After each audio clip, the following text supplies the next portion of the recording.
Before we begin, pursuant to Rule 6, all witnesses who testify before this subcommittee are required to be sworn. This time I would ask you to rise and please raise your right hand. You swear the testimony you're about to give before this subcommittee is the truth, the whole truth, and nothing but the truth, so help you God. We will be using a timing system today, Mr. Galloway. We could have 10 minutes for opening statement. If you need more time, we'll certainly accommodate that, and you may proceed. Senator, I am not now, nor have I ever been, an oil trader, and neither has anyone on my behalf. I have never seen a barrel of oil, owned one, bought one, sold one, and neither has anybody on my behalf. Now, I know that standards have slipped over the last few years in Washington, but for a lawyer, you're remarkably cavalier with any idea of justice. I'm here today, but last week, you already found me guilty. You traduced my name around the world without ever having asked me a single question, without ever having contacted me, without ever having written to me or telephoned me, without any contact with me whatsoever. And you call that justice. Now, I want to deal with the pages that relate to me in this dossier, and I want to point out areas where there are, let's be charitable and say, errors. And then I want to put this in the context that I believe it ought to be. On the very first page of your document about me, you assert that I have had many meetings with Saddam Hussein. This is false.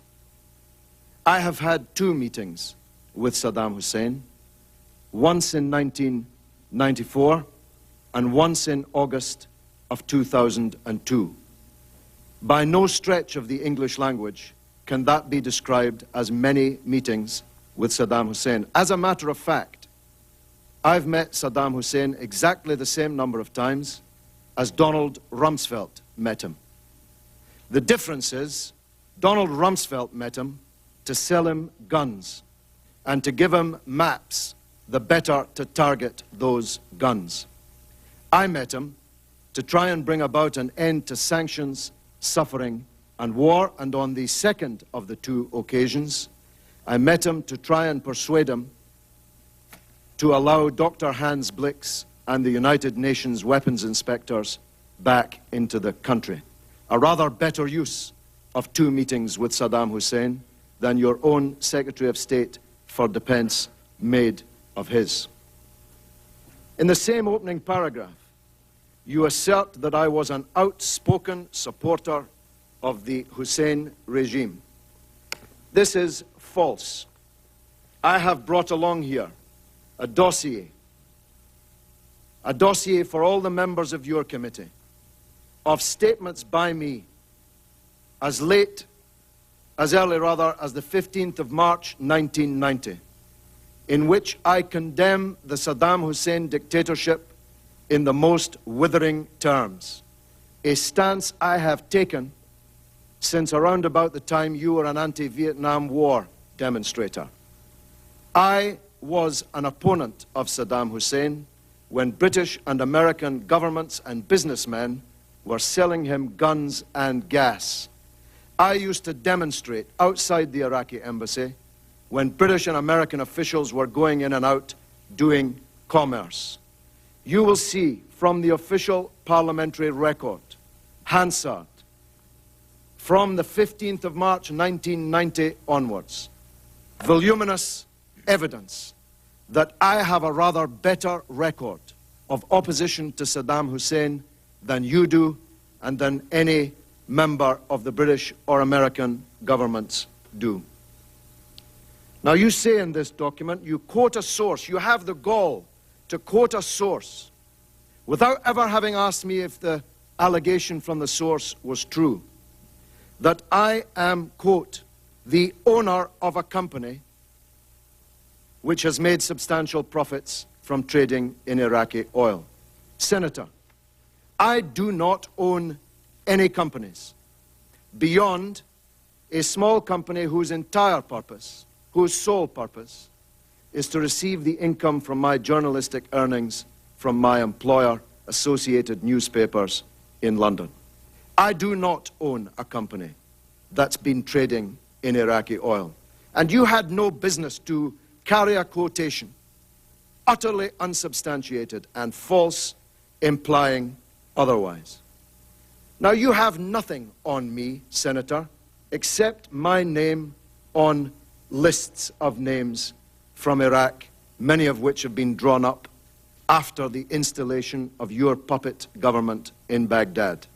If you had any of the letters against me that you had against Zhirinovsky and even Pasqua, they would have been up there in your slideshow for the members of your committee today.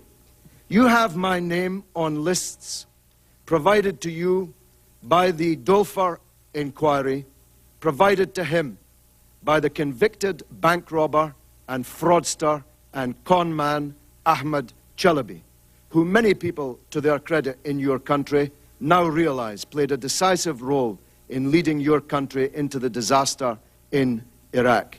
There were 270 names on that list originally. That's somehow been filleted down to the names you chose to deal with in this committee. Some of the names on that committee included the former secretary to His Holiness Pope John Paul II, the former head of the African National Congress presidential office, and many others who had one defining characteristic in common. They all stood against the policy of sanctions and war which you vociferously prosecuted and which has led us to this disaster. You quote Mr. Taha Yassin Ramadan. Well, you have something on me. I've never met Mr. Taha Yassin Ramadan. Your subcommittee apparently has. But I do know that he's your prisoner. I believe he's in Abu Ghraib prison. I believe he's facing war crimes charges, punishable by death. In these circumstances, knowing what the world knows about how you treat prisoners in Abu Ghraib prison, in Bagram Air Base, in Guantanamo Bay, including, I may say, British citizens being held in those places. I'm not sure how much credibility anyone would put on anything you managed to get from a prisoner in those circumstances. But you quote 13 words from Taha Yassin Ramadan, whom I have never met. If he said what he said, then he is wrong. And if you had any evidence that I had ever engaged in any actual oil transaction, if you had any evidence that anybody ever gave me any money, it would be before the public and before this commitment today. Because I agreed with your Mr. Greenblatt. Your Mr. Greenblatt was absolutely correct. What counts is not the names on the paper. What counts is where's the money, Senator? Who paid me hundreds of thousands of dollars of money? The answer to that is nobody. And if you had anybody who ever paid me a penny, you would have produced them here today. Now you refer at length to a company named in these documents as Iridio Petroleum. I say to you under oath here today, I have never heard of this company. I have never met anyone from this company. This company has never paid a penny to me, and I'll tell you something else. I can assure you that Iridio Petroleum has never paid a single penny to the Mariam Appeal campaign. Not a thin dime. I don't know who Iridio Petroleum are, but I dare say if you were to ask them, they would confirm that they have never met me or ever paid me a penny.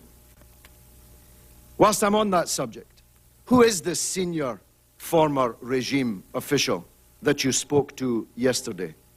Don't you think I have a right to know? Don't you think the committee and the public have a right to know who this senior former regime official you were quoting against me, interviewed yesterday, actually is? Now, one of the most serious of the mistakes that you have made in this set of documents is, to be frank, such a schoolboy howler as to make a fool of the efforts that you have made. You assert on page 19, not once, but twice, that the documents that you're referring to cover a different period in time from the documents covered by the Daily Telegraph, which were the subject of a libel action won by me in the High Court in England late last year. You state that the Daily Telegraph article cited documents from 1992 and 1993, whilst you are dealing with documents dating from 2001. Senator, the Daily Telegraph's documents date identically to the documents that you are dealing with in your report here. None of the Daily Telegraph's documents dealt with a period of 1992-1993. I had never set foot in Iraq until late in 1993. Never in my life. There could possibly be no documents relating to oil for food matters in 1992-93, for the oil for food scheme did not exist at that time. And yet, you've allocated a full section of this document to claiming that your documents are from a different era to the Daily Telegraph documents, when the opposite is true. Your documents and the Daily Telegraph documents deal with exactly the same period.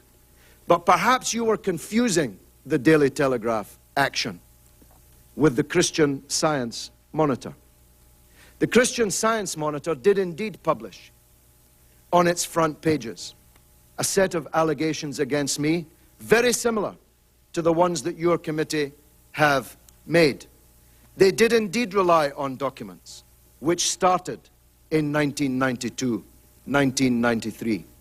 These documents were unmasked by the Christian Science Monitor themselves as forgeries. Now, the neocon websites and newspapers in which you're such a hero, Senator, were all absolutely cock-a-hoop at the publication of the Christian Science Monitor documents. They were all absolutely convinced of their authenticity. They were all absolutely convinced that these documents showed me receiving $10 million from the Saddam Hussein regime. And they were all lies. In the same week as the Daily Telegraph published their documents against me, the Christian Science Monitor published theirs, which turned out to be forgeries, and the British newspaper Mail on Sunday purchased a third set of documents, which also on forensic examination turned out to be forgeries. So there's nothing fanciful about this. Nothing at all fanciful about it. The existence of forged documents implicating me in commercial activities with the Iraqi regime is a proven fact. It's a proven fact that these forged documents existed and were being circulated amongst right-wing newspapers in Baghdad and around the world in the immediate aftermath of the fall of the Iraqi regime. Now, Senator, I gave my heart and soul to oppose the policy that you promoted. I gave my political life's blood to try to stop the mass killing of Iraqis by the sanctions on Iraq, which killed 1 million Iraqis, most of them children. Most of them died before they even knew that they were Iraqis, but they died for no other reason other than that they were Iraqis, with the misfortune to be born at that time. I gave my heart and soul to stop you committing the disaster that you did commit in invading Iraq. And I told the world that your case for the war was a pack of lies. I told the world that Iraq, contrary to your claims, did not have weapons of mass destruction. I told the world, contrary to your claims, that Iraq had no connection to Al-Qaeda. I told the world, contrary to your claims, that Iraq had no connection to the atrocity on 9/11/2001. I told the world, contrary to your claims, that the Iraqi people would resist a British and American invasion of their country, and that the fall of Baghdad would not be the beginning of the end, but merely the end of the beginning. Senator, in everything I said about Iraq, I turned out to be right, and you turned out to be wrong. And 100,000 people have paid with their lives. 1,600 of them American soldiers sent to their deaths on a pack of lies. 15,000 of them wounded, many of them disabled forever on a pack of lies. If the world had listened to Kofi Annan, whose dismissal you demanded, if the world had listened to President Chirac, who you want to paint as some kind of corrupt traitor, if the world had listened to me and the anti-war movement in Britain, we would not be in the disaster that we're in today. Senator, this is the mother of all smokescreens. You are trying to divert attention from the crimes that you supported, from the theft of billions of dollars of Iraq's wealth. Have a look at the real oil for food scandal. Have a look at the 14 months you were in charge of Baghdad, the first 14 months, when $8.8 billion of Iraq's wealth went missing on your watch. Have a look at Halliburton and the other American corporations that stole not only Iraq's money, but the money of the American taxpayer. Have a look at the oil that you didn't even meter, that you were shipping out of the country and selling, the proceeds of which went who knows where. Have a look at the $800 million you gave to American military commanders to hand out around the country without even counting it or weighing it. Have a look at the real scandal breaking in the newspapers today, revealed in the earlier testimony in this committee, that the biggest sanctions busters were not me or Russian politicians or French politicians. The real sanctions busters were your own companies with the connivance of your own government. Thank you, Mr. Galloway. Mr. Galloway, can we start by talking about Fawaz Zerkat? Do you know the individual? I know him very well. In fact, you were best man at his wedding? I was. And at some point in time, he became chair of Miriam's Appeal, is that correct? He did, yeah. And can you tell me when that occurred? I think in late 2000 or early 2001. Before Mr. Zerkat was chair of Miriam's Appeal, who had that position? I was the founding chairman. Was there somebody in between you and Mr. Halford? And do you recall when he had that position? I don't. Mr. Zerkat was a significant contributor to Miriam's Appeal, is that correct? He was the second biggest contributor. The main contributor was Sheikh Zayed, the ruler of the United Arab Emirates, which you've glossed over in your report because it's slightly embarrassing to you. And the third major contributor was the Crown Prince of Saudi Arabia, which you've equally glossed over because it's embarrassing to you. And how much both of those individuals are your friends. How much did Mr. Zerkat contribute to Miriam's Appeal? Roughly 375,000 English pounds. About $600,000 American? Well, I don't know the conversion, but it's 375,000 sterling. If you can, and he was, by the way, Mr. Zerkat was your representative, designated representative for the activity of Miriam's Appeal, is that correct? For the activities of the Miriam Appeal, yes. And when did he get that position? I think late 2000. Late 2000. Looking at Exhibit 9, and I think you have the books in front of you. Yeah. That appears to be a document for the Ministry of Oil. Testimony has indicated that the signature is an accurate signature. Do you have any reason to believe that document's false? Well, I've told you that I have never heard of Iridio Petroleum. And I've told you that the Mariam appeal never received a single penny from Iridio Petroleum. So the information at the top of the page, if you've translated it accurately, is false. Have you heard of Middle East ASI Company? Yes, that's Mr. Zurikat's company. Okay, can I turn to Exhibit 12?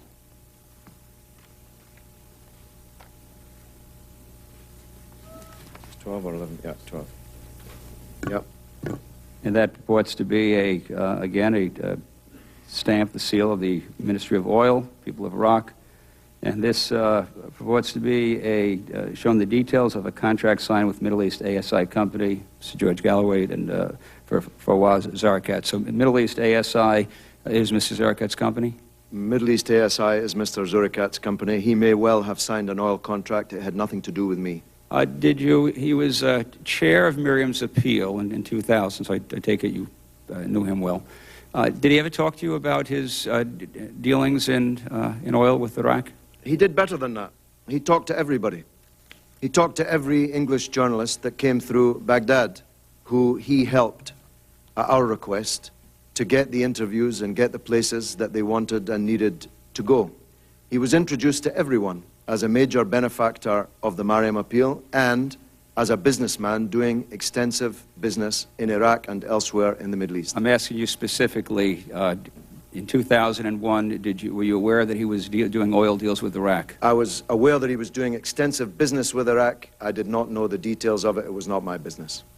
So this is somebody who's the chairman of your committee that you know well, and you're not able to say that he was... Well, there's a lot of contributors I've just been checking to your There's not many at that level, Mr. Galloway. Oh, no, let me assure you there are. I've checked your website. There are lots of contributors to your political campaign funds. I don't suppose you ask any of them how they made the money they give you. Certainly not at $600,000 American. But let me again ask the question, just the record is clear. I need to be clear on the record that you're not contesting then the validity of document 12, exhibit 12. You're indicating that Mr.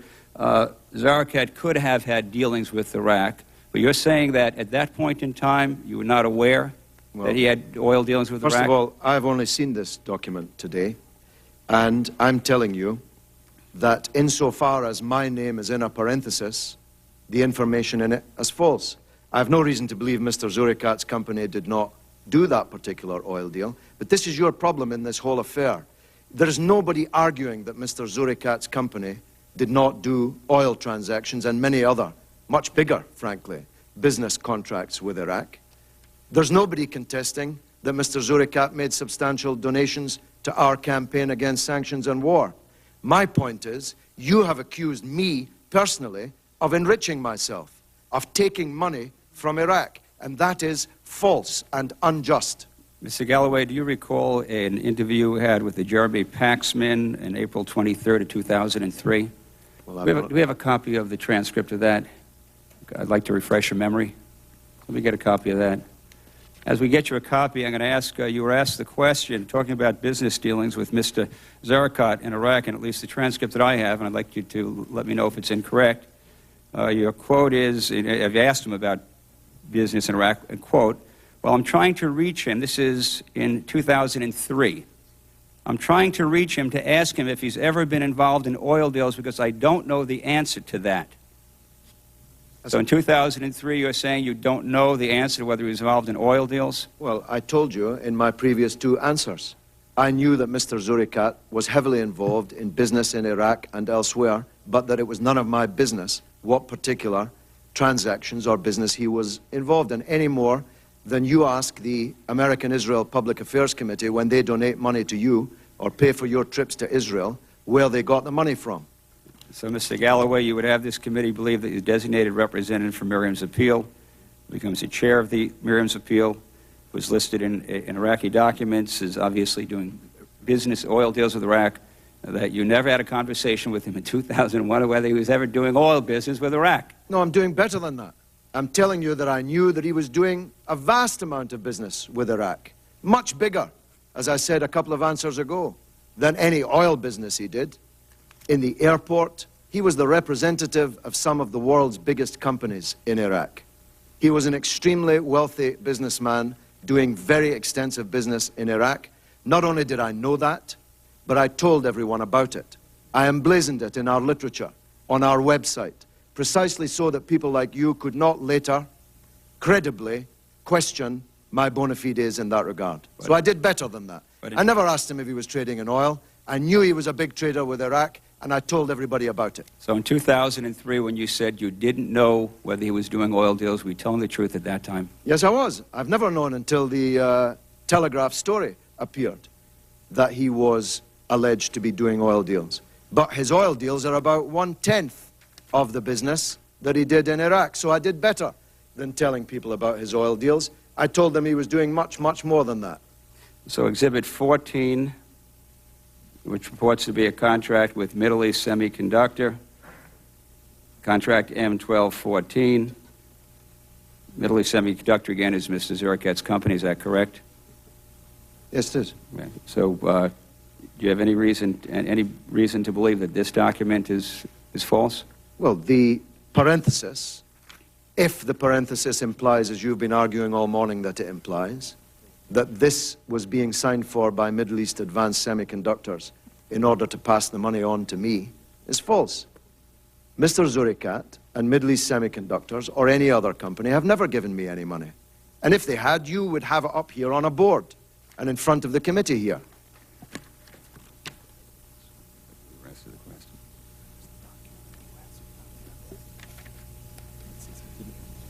I take it, Mr. Galloway, that in regard to any surcharges paid to Saddam, and I think it's footnote 89, which refers to the surcharge for the contract focused on Miriam's appeal, you're saying that that document, first of all, any contract between Iraq and Miriam's appeals is false? Well, Senator, I'd gotten used to the allegation that I was taking money from Saddam Hussein. It's actually surreal to hear in this room this morning that I'm being accused of giving money to Saddam Hussein. This is utterly preposterous that I gave $300,000 to Saddam Hussein. This is beyond the realms of the ridiculous. Now, the Mariam Appeals finances have been investigated by the Charity Commission on the order of Lord Goldsmith. You'll recall him, Senator. He's the Attorney General, practically the only lawman in the world that thought your war with Iraq was legal, thought Britain joining your war with Iraq was legal. He ordered the Charity Commission to investigate the Mariam Appeal. Using their statutory powers, they recovered all money in and all money out ever received or spent by the Mariam Appeal. They found no impropriety, and I can assure you, they found no money from an oil contract from Aradio Petroleum, none whatsoever. And the Commission did not look at these documents relating to this contract with Iraq. No, but they looked better than that, Senator. I'm not asking you better. I'm asking the question Senator, whether they looked at these documents. Senator, you're not listening to what I'm saying. They did better than that. They looked at every penny in and every penny out. And they did not find, I can assure you, any trace of a donation from a company called Aradio Petroleum, or, frankly, a donation from any company other than Mr. Zurikat's company. That's a fact.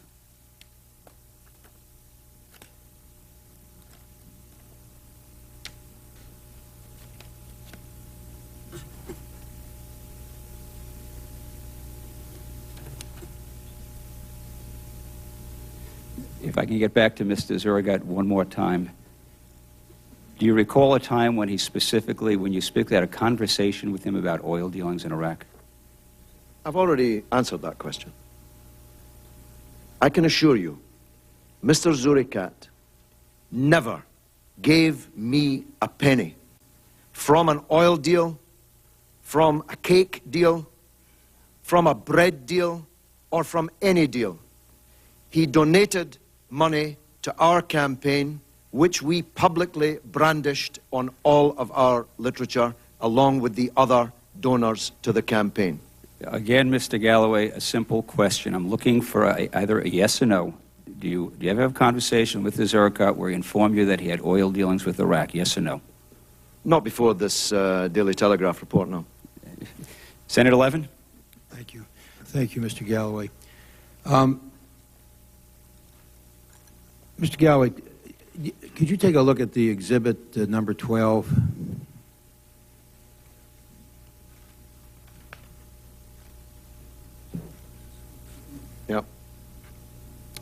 where your name is in parentheses after Mr. Zurikat's... Before Mr. Zurikat, if I'm looking at the right I'm exhibit. sorry, I was going to finish my sentence, my question, though. My question was where your name is in parentheses after Mr. Zurikat's company's name. I apologize, Senator. That's all right. Now, that document, assuming it's an accurate translation of the document underneath it, you're not alleging here today that the document is a forgery, I gather. Well, I have no idea, Senator, if it's a forgery or not. But you're not alleging. I'm saying that the information, insofar as it relates to me, is fake. Is wrong. It's wrong. But you're not alleging that the document... Well, I have no way of knowing, sir. That's fine. So you're not alleging. No, I have no way of knowing. This Is it fair to say, since you don't know, well, you're not it alleging? would have been nice to have seen it before today. Is it fair to say, though, that either because you've not seen it before or because otherwise you don't know, you're not alleging the document's a fake? Is that fair to say? I haven't had it in my possession long enough to form a view about that. All right. Would you let the subcommittee know after you've had it in your possession long enough whether you consider the document a fake? Yeah, although there is an academic quality about it all, Senator Levin, because you've already found me guilty before you actually allowed me to come here and speak for myself. Well, in order to attempt to clear your name, would you let... Well, let's be clear about something. Now, let me finish my question. Let me be clear about that, first of all. Would you submit to the subcommittee, after you've had a chance to review this document, whether or not, in your judgment, it is a forgery? Will you do that? Well, if you'll give me the original.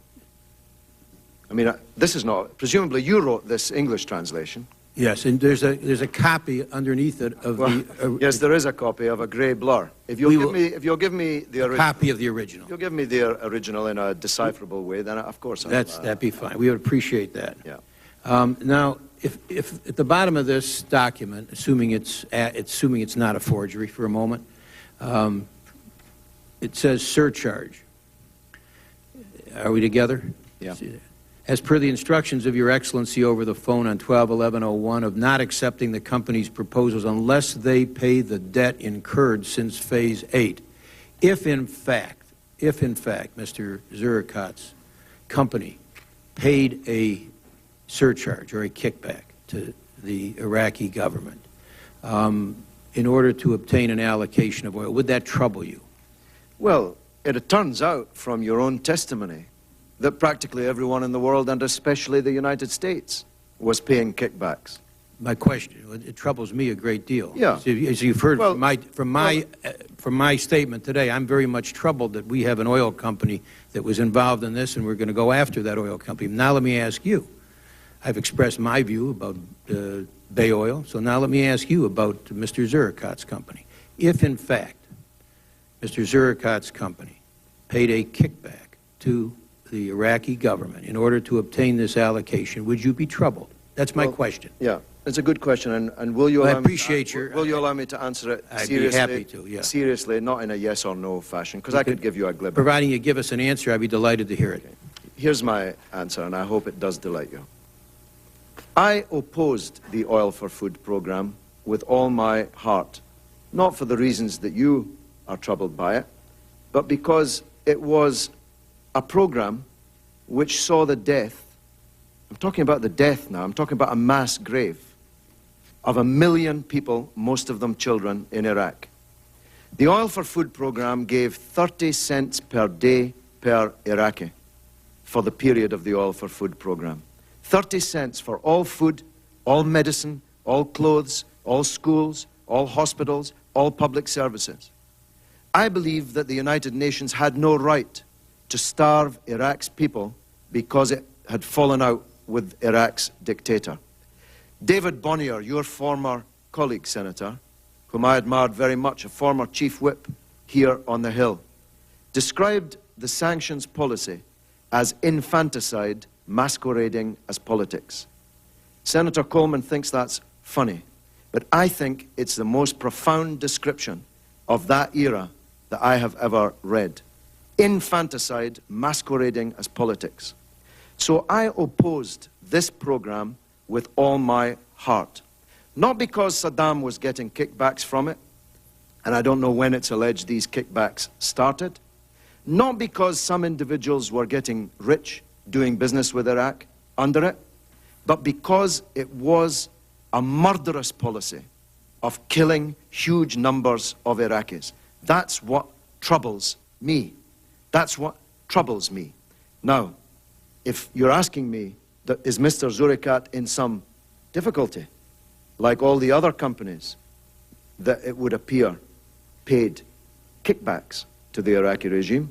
No doubt he is, although it would appear he's quite small beer compared to the American companies who were involved in the same thing.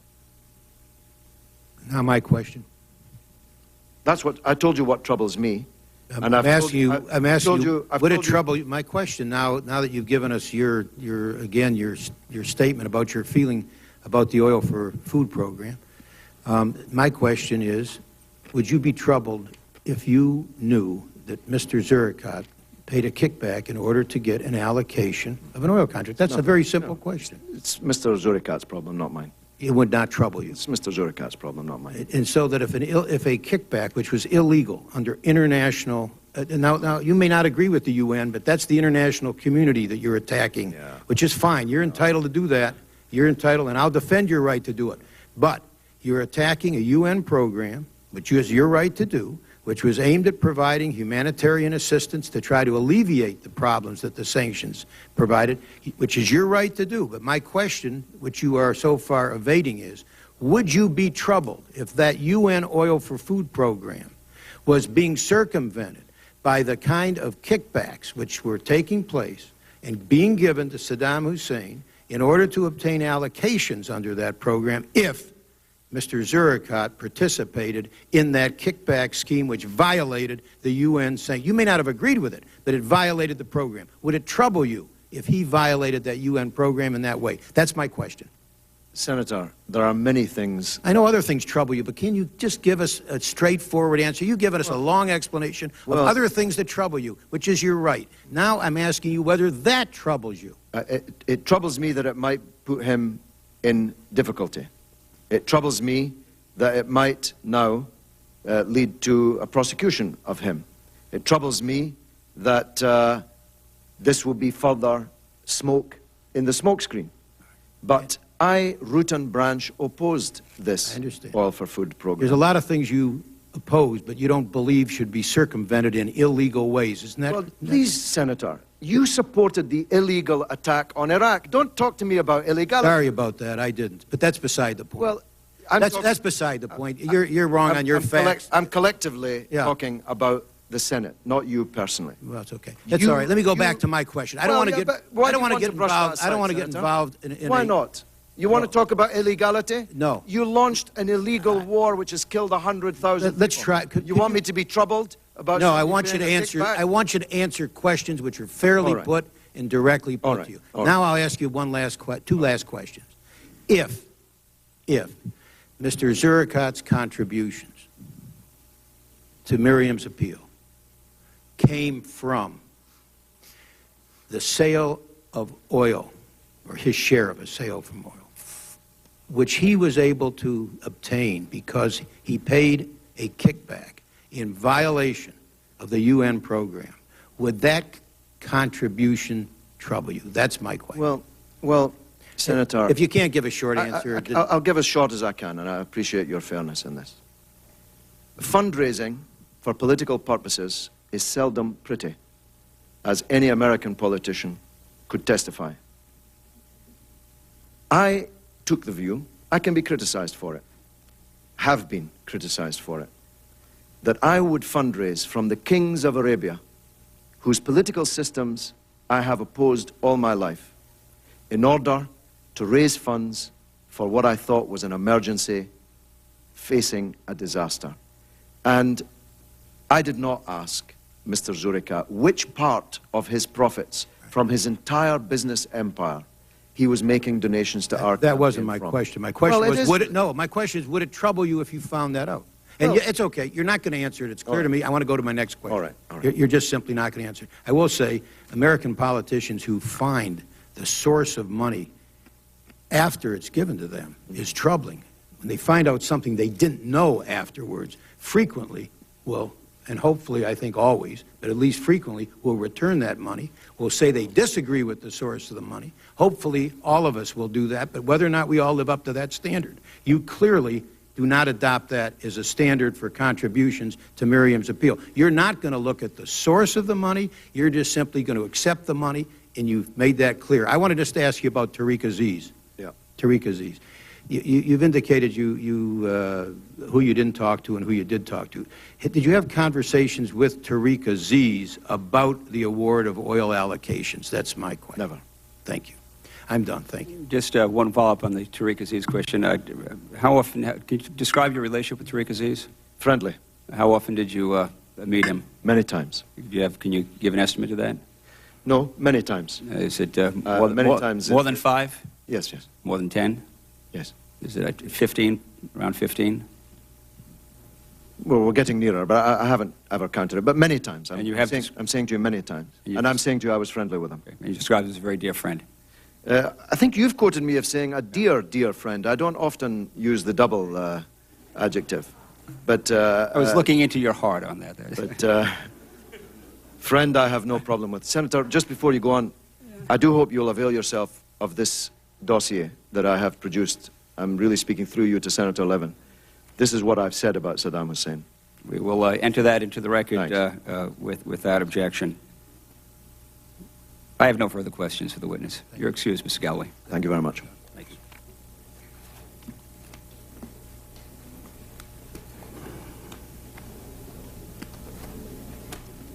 Was there a vote on? Did we have a vote? Take a look at that. It's either a recess or a vote. Huh? Looks like either a vote or a recess.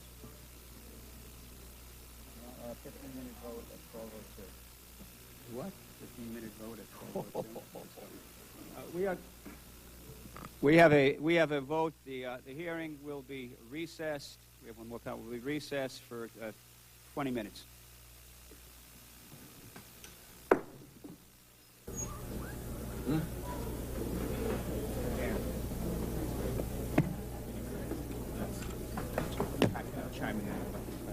Yeah.